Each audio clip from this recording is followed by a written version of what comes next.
नमस्कार साथीहरू, स्वागत छ तपाईहरुलाई हाम्रो आजको नयाँ भिडियोमा। यदि तपाई नेपालबाट जापान ब्याचलर्स डिग्री स्नातक तह पढ्ने सोचमा हुनुहुन्छ भने यो भिडियो तपाईहरुको लागि अत्यन्तै महत्त्वपूर्ण छ है। आज हामी कुरा गर्ने छौं जापानमा ब्याचलर्स डिग्री पढ्न कुन फ्याकल्टीको लागि कति जीपीए चाहिन्छ त। क्लास 12 को न्यूनतम सीजीपीए अर्थात जीपीए जुन कति चाहिन्छ, जुन 2026 को इन्टेकको लागि अफिसियल रिक्वायरमेन्टको बारेमा उल्लेख गर्न गइरहेको छु है। यो भिडियोलाई यहाँहरूले अन्तिमसम्म हेर्नु होला र लाइक, सब्स्क्राइब, शेयर र कमेन्ट पनि गर्नु होला है साथीहरू। सर्वप्रथम जापानमा ब्याचलर्स पढ्नको लागि 12 वर्षे शिक्षा अर्थात क्लास 12 पुरा गरेको हुनुपर्छ है। नेपालबाट तपाईहरुले नेपालको यो राष्ट्रिय परीक्षा बोर्डबाट तपाईहरुले क्लास 12 को एक्जाम पास गरेको हुनुपर्यो एनबीबाट हैन। अनि त्यस्तै गरेर ए लेभल कोर्सलाई पनि मान्य हुन्छ। त्यस्तै गरेर सीटीबीटी प्लस ब्रिज कोर्स भन्ने हुन्छ। त्यो ब्रिज कोर्स पनि तपाईहरुले गर्दा सीटीबीटीबाट ब्रिज कोर्स गरेकोलाई पनि मान्य गर्छ है जापानले। अनि त्यस्तै गरेर अब तपाईहरुको चाहिँ अन्य कुराहरु पनि यहाँ उल्लेख गरिन्छ हैन। सर्वप्रथम मैले के भन्छु भने विशेष गरेर बढी यो चाहिँ विद्यार्थी भाइ बहिनीहरुले फोकस गर्ने भनेको साइन्स, इन्जिनियरिङ, आईटी, टेक्नोलोजी भन्ने छ हैन। यसमा पनि धेरै जनाको चासो हुन्छ जापान जानलाई हैन। यो कोर्स पढ्नलाई र अनि त्यहाँ कमाउनको लागि पनि उहाँहरूले यो कोर्सहरु रोज्नु भएको हुन्छ। यसमा चाहिँ इन्जिनियरिङ छ, कम्प्युटर साइन्स, आईटी हैन, फिजिक्स, केमिस्ट्री, बायोलोजी, म्याथमेटिक्स हैन, यस्ता कोर्सहरु छन्। अब यिनी कोर्सहरु पढ्नको लागि नेपालको यो राष्ट्रिय परीक्षा बोर्ड अन्तर्गत यो कक्षा 12 को परीक्षामा हजुरहरूले न्यूनतम चाहिँ सीजीपीए 3.5 अर्थात 70% भन्दा माथि नै मार्क्स ल्याएको हुनुपर्ने हुन्छ है। यो फ्याकल्टी एकदम धेरै कम्पिटिटिभ हुन्छ हैन। अनि स्कलरशिपको लागि पनि यो चाहिँ जीपीए एकदम धेरै महत्त्वपूर्ण हुन्छ। त्यसकारणले गर्दा हजुरहरूले राम्रै जीपीए ल्याएको चाहिँ अझ चाहिँ चान्सेस बढी हुने हो है। त्यस्तै गरेर म्यानेजमेन्ट, बिजनेस, कमर्स हैन, यस्ता कोर्सहरु तपाईहरुले पढ्न चाहनुहुन्छ भने यसको लागि हजुरहरुको चाहिँ सर्वप्रथम के छ भने यो बीबीए कोर्सहरु हैन, यसभित्रका कोर्सहरु छन् नि। बीबीए छ, बिजनेस स्टडिज छ, इकोनोमिक्स छ, अकाउन्टिङ हैन, यस्ता कोर्सहरु छन्।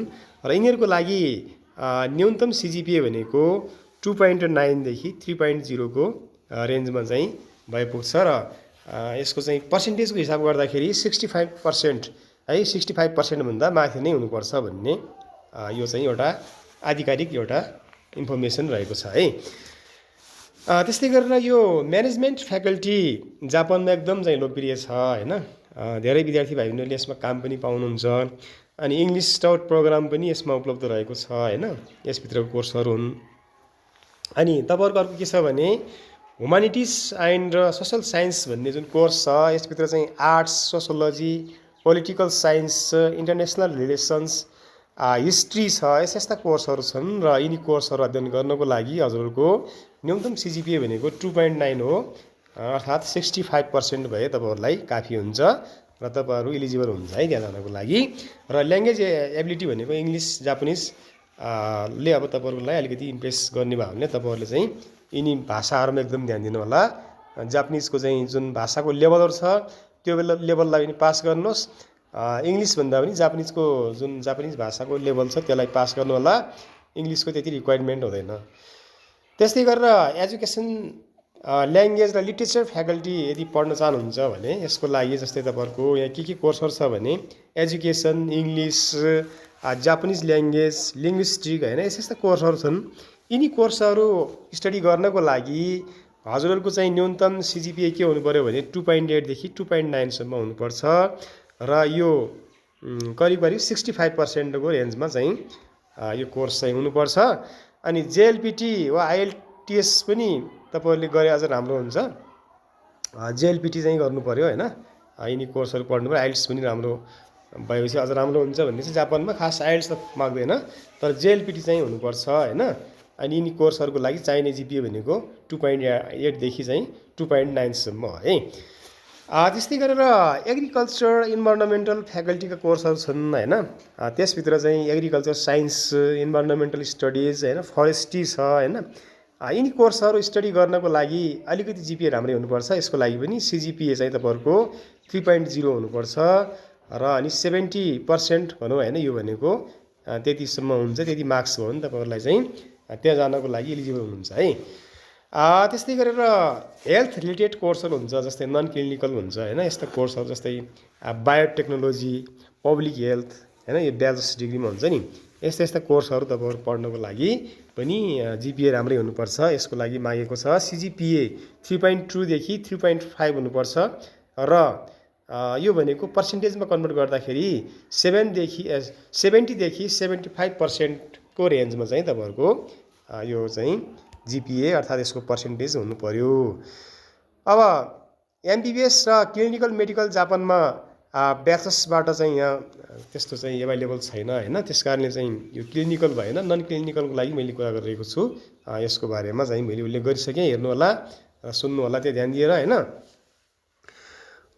धेरैलाई अब जिपिए बुझ्न गाह्रो हुन्छ होइन, यसको लागि अब जिपिए भनेको के हो भन्ने विषयमा मैले अलिकति प्रश्न पारेँ। यो भनेको के हो भने तपाईँहरूको विशेष गरेर अहिले यो क्लास 12 को एनइबीले जुन डिटरमाइन गरेको जुन जिपिए छ, यो जिपिएलाई बुझ्नुपर्छ होइन। तपाईँहरूको चाहिँ टोटल चाहिँ जिपिए भनेको 4 मान्छ होइन, अनि 4 को आधारबाट तपाईँहरूको चाहिँ 3.6 अनि त्यसपछि गएर तपाईँहरूको यो के भन्छ 3.2, त्यस्तै गरेर 2.8, 2 होइन, 1.6, यो चाहिँ रेन्जमा चाहिँ अहिले नेपालको जुन नेपाल सरकार यो शिक्षा मन्त्रालयले जुन निर्धारण गरेको एउटा जिपिए को जुन मापदण्ड छ, त्यो मापदण्ड अनुसार तपाईँहरूले फलो गर्नुपर्छ होइन। त्यही अनुसारको नै हो तपाईँहरूको चाहिँ विशेष गरेर अब यो जापानको लागि 3.6 नभए 3.5 लाई लिन्छ, अनि त्यसपछि गएर यो कोर्स अनुसारको तपाईँहरूको चाहिँ जिपिए हुने हो।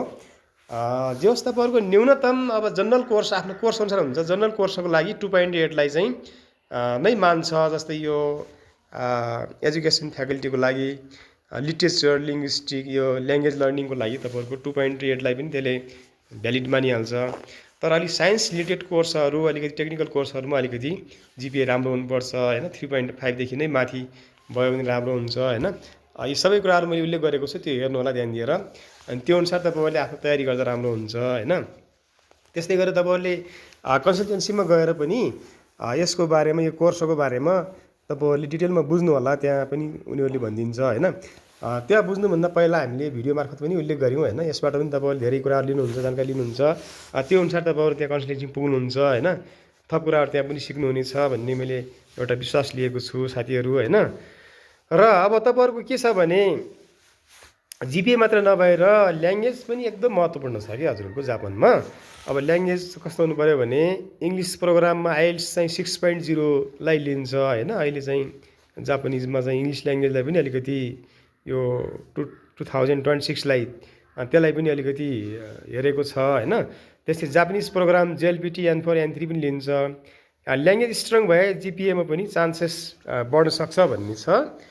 अब यसरी निष्कर्षमा हामी के भन्छौँ भने यो कुन फ्याकल्टीको लागि कति जिपिए चाहिन्छ यसबारेमा पनि तपाईँहरूले ज्ञान लिइसक्नु भएको छ। त्यस्तै गरेर अब यसको लागि कसरी तयार गर्ने, अनि तपाईँहरूले आफ्नो चाहिँ जुन छ नि यो क्लास 12 स्टडी गर्दै हुनुहुन्छ होइन, अनि त्यसपछि गएर अब फर्दर स्टडीहरू अब त्यो JLPT को कुराहरू छन्, यो ल्याङ्ग्वेज लर्निङको कुराहरू छन् होइन, जापानिज भाषाको कुराहरू छ, यसलाई चाहिँ एकदम राम्रो चाहिँ एउटा मार्क्स ल्याउने प्रयास गर्नुहोस्। यसमा तपाईँहरूले आफ्नो र्याङ्क बढाउनुहोस्।